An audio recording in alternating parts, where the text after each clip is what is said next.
500 years ago, the most powerful man in Japan broke his favorite bowl and sent it across the sea to be made whole again. What came back was not healed. It was clamped shut with ugly metal staples, and he was told nothing finer could be done. That bowl still exists today. And it was never once touched with gold. Yet the world believes it gave birth to Kintsugi, the art of mending broken things with gold. This is the story of a repair the West got completely wrong. You have probably seen it by now. A dark bowl, its broken lines filled with veins of shining gold, held up as proof of a beautiful idea, that a thing can be more precious for having been broken. In the West it has a whole shelf of books. Finding strength in imperfection. Embrace your scars. Kintsugi, golden joinery, has become one of Japan's most exported ideas, a metaphor for healing printed on mugs and mindfulness apps and therapy slides. But the real thing is older, stranger, and far more demanding than any metaphor. And it does not begin with gold.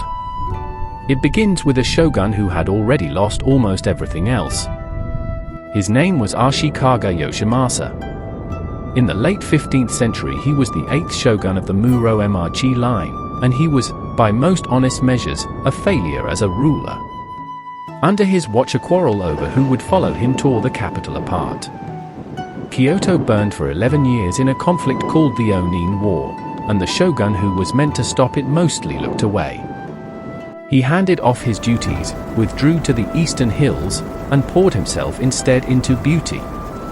Into gardens, incense, poetry, and above all the slow ceremony of tea. He began a pavilion he dreamed of covering in silver. The country was starving and his city was ash, and Yoshimasa arranged flowers. Among his treasures was a single tea bowl.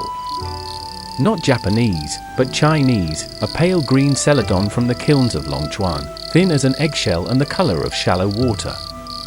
It had come down from the Song dynasty, already 3 centuries old in his hands. To a man who had lost a war and a capital, that bowl may have been one of the few perfect things still left to him.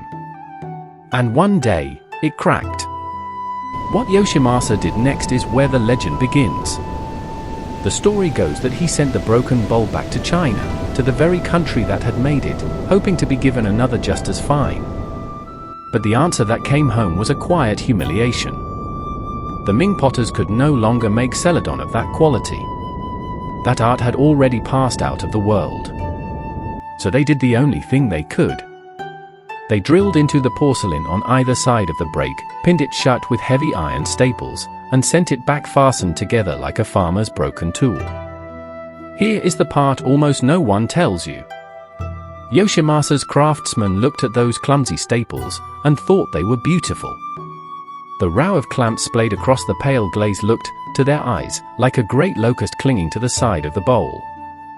So they gave it a name. Bakohan, the Great Locust Clamp. And the bowl became more treasured for its wound than it had ever been while it was whole. That bowl survives. You can stand in front of it today in the Tokyo National Museum, a registered national treasure, its ugly staples still holding it shut after 500 years. And here is the twist the metaphor never mentions. There is no gold on it. The bowl the world credits with inspiring the golden art of Kintsugi was never, not once, repaired with gold. The origin story of Kintsugi is mended, like the bowls themselves, with something that isn't quite true. Because real Kintsugi was never about the gold at all. Strip away the shine, and what you find underneath is one of the most patient crafts in all of Japan. The mender does not reach for glue. He uses urushi, the raw sap of the lacquer tree, the same living material that coats the finest Japanese lacquerware. It is so alive that it can burn bare skin like poison before it cures. The broken edges are cleaned, joined with that lacquer, and then left. Left for days. Left for weeks. Each thin layer has to harden inside a damp, still box before the next can be laid down, and a single bowl can take 2, 3, sometimes for months to be made whole again. Only at the very end, over the last wet line of lacquer, does the gold appear at all. Real gold, ground to a fine dust and breathed down onto the seam. The gold is not the repair. The gold is only the honesty made visible, a bright line that says, "Here, this is where I broke." And that honesty had roots far deeper than one shogun's bowl. A century after Yoshimasa, a tea master named Sen no Rikyu carried the whole idea further than anyone before him. Rikyu taught that the ceremony of tea should never be a parade of flawless, costly Chinese things. He prized the plain, the rough, the worn. A cracked native bowl over a perfect imported one. An old mended cup over a spotless new one. Under his eye, a vessel repaired with a visible seam was not something lesser. It was something greater. It had lived. This was wabi-sabi, the beauty of the imperfect, the impermanent, the unfinished, drawn straight out of Zen. Nothing lasts. Nothing is ever truly complete. So a crack is not a failure of the object. It is the truth of it. And beneath even that sat something more ordinary, and more deeply Japanese, a word you may never have heard. Mottainai. On a small island poor in metal and stone and clay, to waste a thing was close to a sin. You did not throw a broken bowl away and buy another by morning. You honored the years it had already given you by making it whole again, even when the mending cost far more than the bowl. That is the piece the Western version quietly leaves out. Kintsugi did not begin as a message about you. It was never built to tell a broken person that their scars have made them stronger. It began as reverence. For the object. For the material. For the time and the hands poured into keeping one small thing alive instead of throwing it away. The bowl is not a mirror held up to your wounds. You are being asked to treat the bowl the way you so rarely treat anything anymore.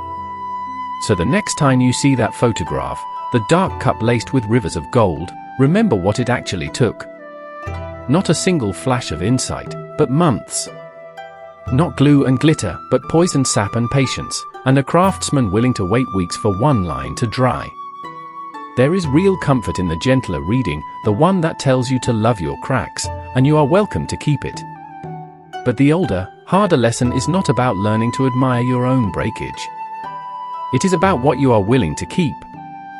In a world built to make you throw the broken thing away and buy a new one by morning, Kintsugi is a quiet act of defiance. The belief that some things are worth the long, unglamorous, expensive work of mending. That the history of a thing, the fact that it broke and was carried through anyway, is not damage to be hidden. It is the most valuable part of all. So here is what I want to know. Think of one thing you chose to repair instead of replace. A bowl, a house, a friendship, a marriage. Something you could have thrown away, and didn't. Was it worth the gold? Tell me in the comments, I read every one. If this story stayed with you, subscribe. Tales of Old Japan brings a new story every Sunday, Wednesday, and Saturday. Some things are worth mending.